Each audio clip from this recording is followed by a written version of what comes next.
Good morning everybody. आइए food and nutrition पे आज हम लोग बात करते हैं। क्या होता है हमारी बॉडी को, क्या रिक्वायर्ड है, हम लोग बॉडी को क्या देते हैं।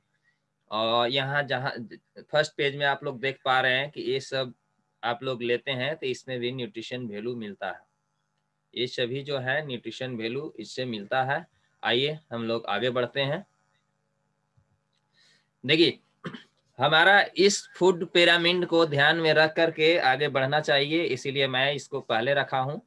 तो फूड पिरामिड में आप लोग हमेशा से ध्यान रखें कि फैट्स, ऑयल, स्वीट्स ये सब को एकदम लाइटली लें, एकदम लाइटली नाम का लें। क्योंकि हमारी बॉडी में आज के डेट में मैं देख रहा हूं कि सभी के बॉडी में फैट की परसेंटेज ज़्यादा हो गई है। तो इसको हम लोग कम करें, ज्यादा एक्स्ट्रा नहीं डालें, जैसे ओवरफ्लो ना हो। ओवरफ्लो होने पे परेशानी होगी। फैट रिक्वायर्ड है हमारी बॉडी को, डेली नीड्स में रिक्वायर्ड है, बट ओवरफ्लो ना हो। तो ये देखना है। फिर आप ये देख सकते हैं 2 to 3 सर्विंग ले सकते हैं। आपका जैसे मिल्क है, अखरोट है, चीज है, ग्रुप ये सब है। फिर आपका मीट, पोल्ट्री, फिश, ड्राई ये एक आध बार ले सकते हैं आप, ज़्यादा नहीं वीक में। फिर वेजिटेबल ग्रुप्स में वेजिटेबल आप खा सकते हैं जितना आपको मर्जी है, जितना आप खा पा रहे हैं तो ये चलेगा। फिर फ्रूट्स आप ले सकते हैं। और लेकिन आप लोग ध्यान रखेंगे किनका क्या डाइट है और क्या वो कर रहे हैं, उनका हेल्थ गोल क्या है। हेल्थ गोल वेट लूज करना है, वेट गेन करना है, इस सब को ध्यान में रख के चलना है। तो जो बताया गया है वही है, आप लोग इस सब को अवॉइड करेंगे। और नेक्स्ट ये है नीचे जो दाल रोटी हम लोग लेते हैं, तो ये तो हमें कार्बोहाइड्रेट देता है। Carbohydrate convert into energy directly. तो कार्बोहाइड्रेट में भी बहुत तरह के कार्बोहाइड्रेट होते हैं, जो कुछ फैटी हो जाते हैं, कुछ एनर्जी में डायरेक्ट कन्वर्ट होते हैं। तो वो सब ध्यान देने हम लोग को। तो आइए हम लोग देखते हैं न्यूट्रिशन। न्यूट्रिशन को हम लोग क्या बोलते हैं? पोषण।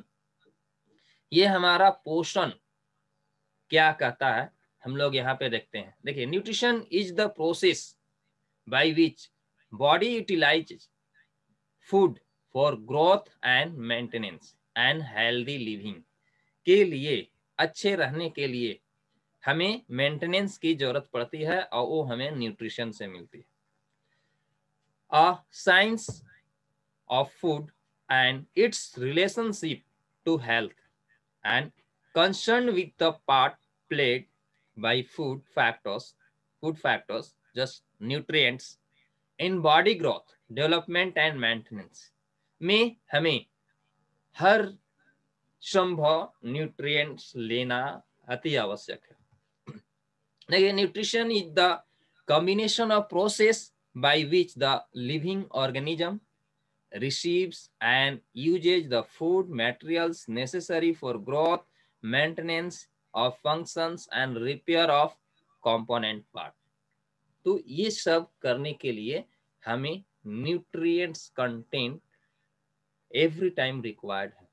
देखिए, ऑब्जेक्टिव क्या है, पर्पस क्या है न्यूट्रिशन का, हम लोग देखेंगे पर्पस क्या है।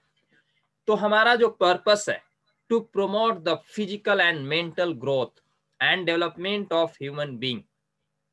इसी का मतलब मेन जरूरत है हमें। और प्रमोट हम लोग को फिजिकली फिट रहना है, मेंटली फिट रहना है, डेवलपमेंट करना पूरे ह्यूमन बॉडी को। दूसरी बात क्या है कि building and repairing of tissues. आप लोग जानते हैं कि tissue form cells, sorry cells form tissues.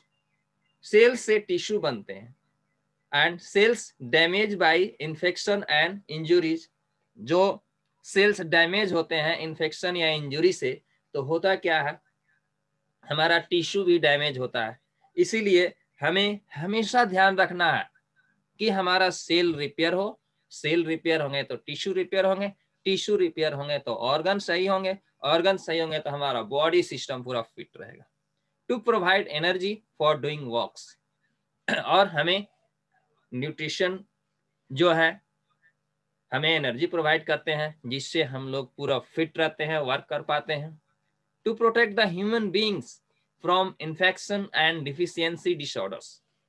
और यहाँ क्या प्रोटेक्ट करते हैं ह्यूमन बींग्स को, किससे? इन्फेक्शन से एंड डिफिशियंसी डिसऑर्डर से। इन्फेक्शन, इन्फेक्शन का मतलब जैसे कोई भी इनेमी आप पे वार कर रहा हो, तो यहाँ पे ये क्या करता है, ये बचाता है। और डिफिशियंसी डिसऑर्डर का मतलब क्या होता है? डिफिशियंसी डिसऑर्डर का मतलब होता है कि अगर आपके शरीर में किसी भी न्यूट्रिएंट्स कंटेंट की कमी हो रही है, जो हमारे बॉडी के सेल, टिश्यू एंड ऑर्गन्स को रिक्वायर्ड है, वो पूरा नहीं हो पाती है, उसको हम लोग बोलते हैं डिफिशियंसी डिसऑर्डर। तो आइए हम लोग देखते हैं आगे क्लासिफिकेशन ऑफ फूड्स। फूड को कैसे क्लासिफिकेशन करें? तो क्लासिफिकेशन हम लोग करते हैं generally two types of foods में क्लासिफिकेशन हुए हैं। क्या है?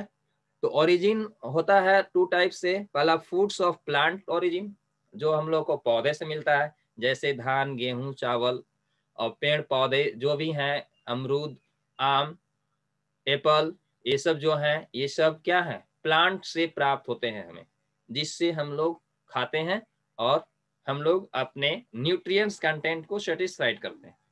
दूसरी बात, फूड्स ऑफ एनिमल ओरिजिन। तो एनिमल ओरिजिन का मतलब जैसे हम लोग चिकन, मटन वगैरह जो लेते हैं, एग्स वगैरह जो लेते हैं, तो ये आपका एनिमल ओरिजिन में आएगा। टू सोर्सेज हैं। तो देखिए क्लासिफिकेशन ऑफ फूड्स, हम लोग फूड्स को कैसे बांटते हैं? तो हमारा जो ये फूड जो हम लोग लेते हैं, इसको इस तरह से बांट सकते हैं। जैसे classification of foods by chemicals. Chemicals name बोल सकते हैं इसको। केमिकल्स नेम इसलिए बोल सकते हैं कि यही नाम से पुकारा जाता है, और ये हम लोग केमिस्ट्री बायो में पढ़ते हैं, यहाँ पे ये केमिकल नेम जाना जाता है। तो पहला carbohydrates, everybody required carbohydrates and everybody take carbohydrate every day. Carbohydrate जो कि एनर्जी में कन्वर्ट होता है। प्रोटीन्स, प्रोटीन्स क्या है? प्रोटीन्स जो है हमारे पूरे बॉडी सिस्टम को रिपेयर के लिए जरूरत है। फैट्स, फैट्स हमारे बॉडी को जरूरत है। मसल्स, फैट एंड प्रोटीन तीनों मिल करके तब जाके एक सही मांसपेशी या बोन स्ट्रक्चर को सपोर्ट करते हैं। देखिए vitamin and minerals, vitamin and minerals क्या करते हैं? हमारी नीड को पूरा करते हैं। जैसे हमें हर पार्ट में विटामिन चाहिए, जहां जो विटामिन चाहिए वहां वो पहुंचाते हैं। मिनरल्स जो चाहिए जहां पे वो पहुंचाते हैं। ये सारे काम करते हैं। आइए हम लोग इसका क्लासिफिकेशन करते हैं आगे। और तो देखिए क्लासिफिकेशन ऑफ फूड्स। तो क्लासिफिकेशन ऑफ फूड्स में हम लोग देखते हैं कि classification of foods by predominate function. तो पहला एनर्जी सप्लाइंग फूड क्या क्या है? तो सीरियल्स है, शुगर्स है, रूट्स है, ट्यूबर्स है, फैट्स है एंड ऑयल्स है। तो ये एनर्जी सप्लाई करने काम करते हैं। बॉडी बिल्डिंग कौन कौन करते हैं? तो foods like milk, meat, poultry, eggs, fish, pulse and ground nuts, ये बॉडी बिल्डिंग का काम करते हैं। तो दूसरी बात, repairing and maintenance foods, vegetables, fruits, milk, ये रिपेयरिंग एंड मेंटेनेंस का काम करते हैं। तो आप लोग देख रहे हैं क्लासिफिकेशन ऑफ फूड्स में, आप लोग देख रहे हैं कि कौन से फूड क्या काम करते हैं, और हमारे भोज्य, हमारे खाद्य पदार्थ में क्या क्या हमें मिलते हैं, इसके बारे में भी हम लोग बाद में चर्चा करेंगे। आइए देखते हैं क्लासिफिकेशन, और हम लोग फूड को थोड़ा सा और करते हैं। तो यहाँ देखिए फूड बाय सोर्सेज क्या है? Cereals and millets, legumes, pulses यानी दाल वगैरह, ग्रीन वेजिटेबल्स, हरी सब्जियां, फ्रूट्स, फल, मीट, फिश, एग्स, आप लोग जान रहे हैं non veg items, and milk also. Fats and oils, ये भी हमारे फूड में आते हैं। फैट्स एंड ऑयल्स भी रिक्वायर्ड है हमारी बॉडी को, बट एडुक्वेट मात्रा में। Nuts and oil, seeds, sugar and jaggery, condiment and spices and others. तो ये सब हम लोग देखें क्लासिफिकेशन ऑफ फूड्स में देखें कि ये हमारी बॉडी को फूड के सोर्सेज से हमें मिलता है, और उससे हमें क्या क्या मिलता है। तो आइए न्यूट्रिएंट्स देखते हैं कहाँ से क्या न्यूट्रिएंट्स मिलता है। तो देखिए organic and inorganic complexes contain in food are called as nutrients. Organic and inorganic complex दोनों क्यों मिलाते हैं? तो हमें न्यूट्रिएंट्स मिलते हैं। देखिए, useful chemical substance derived from food by the body are called nutrients, ठीक है, which provides energy, helps to grow well and normal development and repair of tissues। तो ये न्यूट्रिएंट्स हमारे डेवलपमेंट के लिए एंड रिपेयर के लिए रिक्वायर्ड है। अब यहाँ देखते हैं कि देखिए, हम लोग फूड से कम 50 डिफरेंट टाइप्स का न्यूट्रिएंट्स सप्लाइड मिल सकता है। कैसे? तो 50 different nutrients supplied by food to our body, हमारी बॉडी को सप्लाई करता है। Each nutrients has its own specific function, सभी न्यूट्रिएंट्स का अलग अलग स्पेसिफिक फंक्शन है। Most of the foods contain more than one nutrients, मतलब एक फूड में मोर देन वन न्यूट्रिएंट्स पाया जा सकता है। Nutrients are divided into two parts, mainly as micronutrients and macronutrients। Two parts में हमारा न्यूट्रिएंट्स डिवाइडेड है।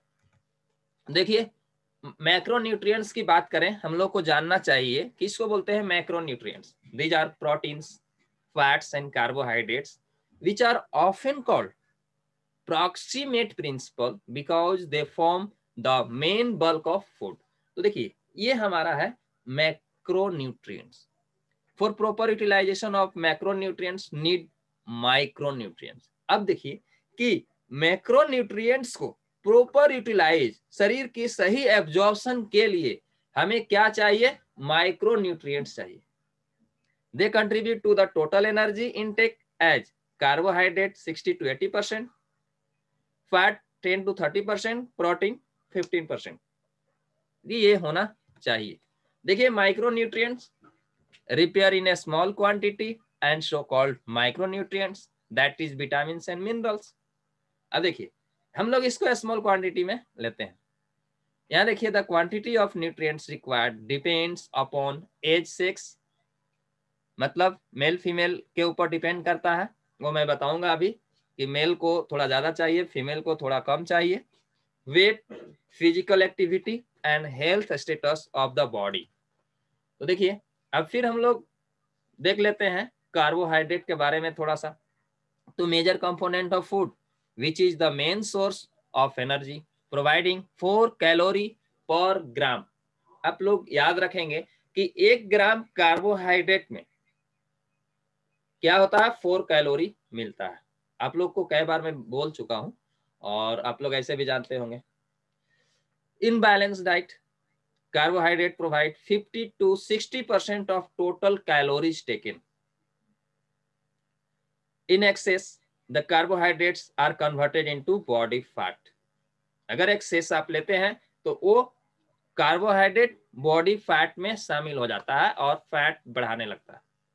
फंक्शन देखते हैं थोड़ा सा। Energy production in the body क्या होता है? Useful in oxidation of fat, growth of useful bacterias, synthesis of vitamin B complex, absorption of minerals, prevention of constipation।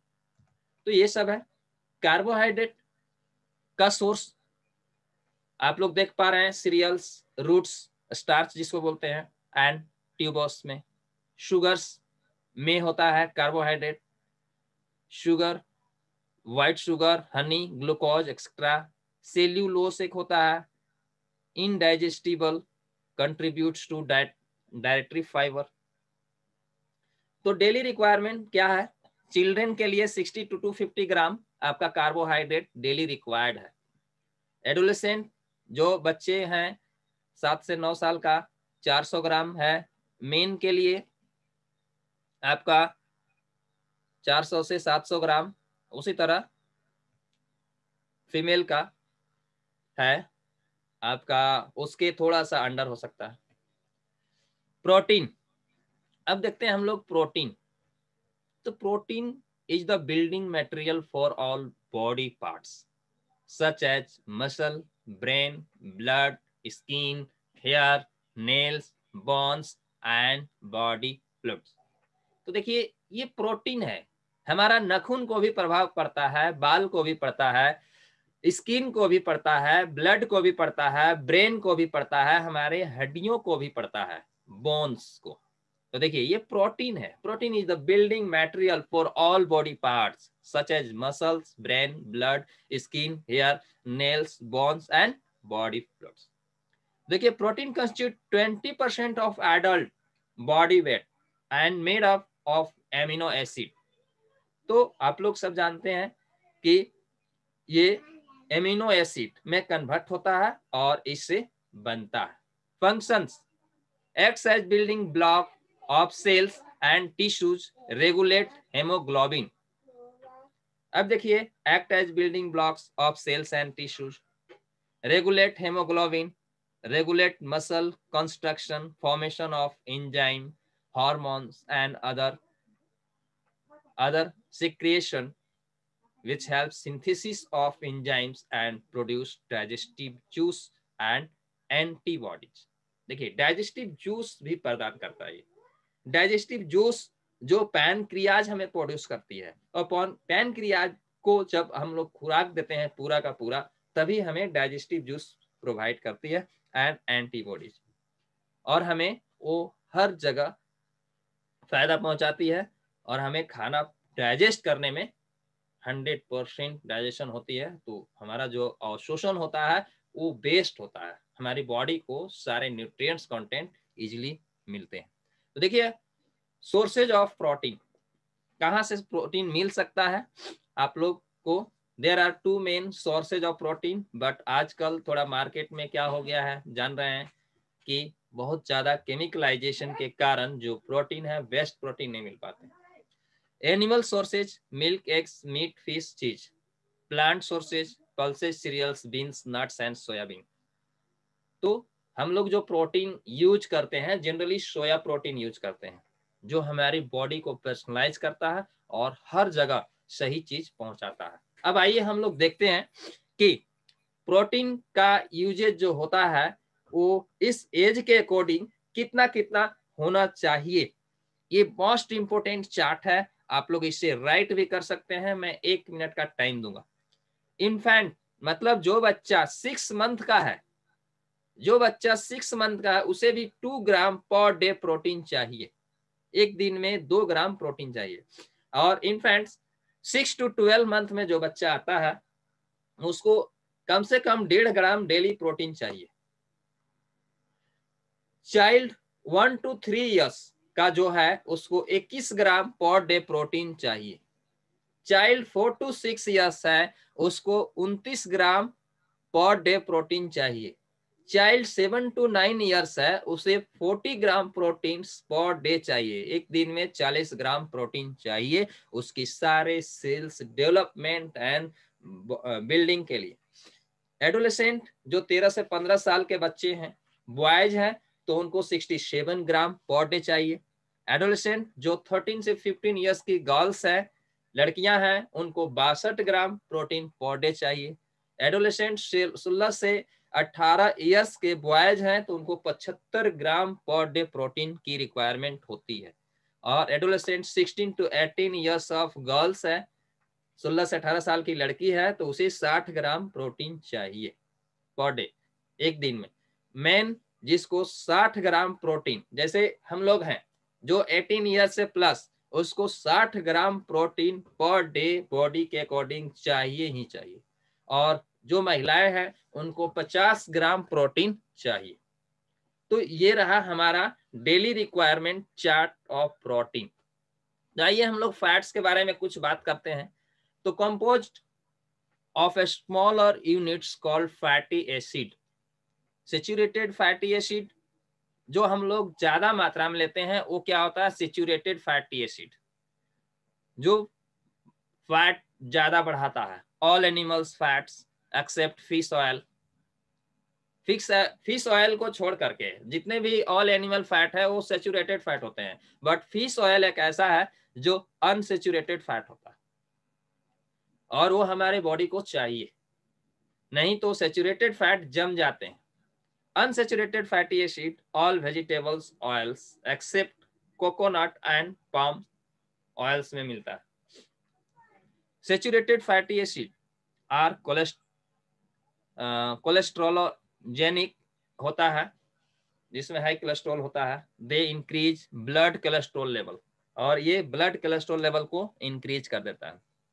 Function, fat provides energy, 1 gram of fat provides 9 calorie of energy. आप लोग ध्यान देंगे कि अभी तक हमने protein देखा था, उसमें 1 gram of protein equal to 4 calorie, 1 gram of carbohydrate equal to 4 calorie, but 1 gram of fat equal to 9 calorie होता है।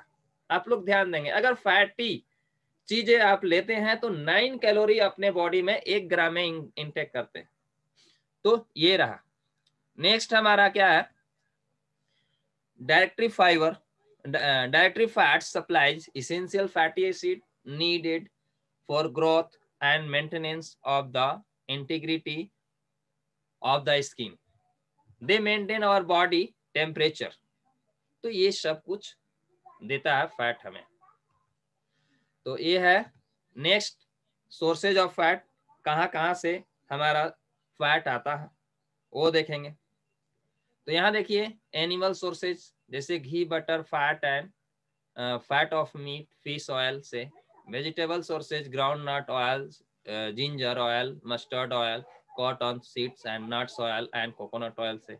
डेली रिक्वायरमेंट, मेन का 20 to 60 ग्राम फैट हो सकता है, वुमेन का 20 से 40 ग्राम हो सकता है फैट। तो इस तरह है। फैट एंड डिजीज, अब डिजीज क्या होता है फैट से, वो थोड़ा सा हम लोग नजर डालते हैं। तो यहाँ देखिए फैट से डिजीज क्या होता है। तो डिजीज ओबेसिटी एक है पहला, फिर है फ्रेओडर्मा, रफ एंड ड्राई स्किन हो जाना, टॉयड स्किन होना, कोरोनरी हार्ट डिजीज होना, high intake of saturated fat लेने से होता है, कैंसर का रिस्क बढ़ जाता है। तो ये सब बीमारियां आती है फैट ज्यादा लेने से। चलिए, थैंक यू ऑल पार्टिसिपेंट।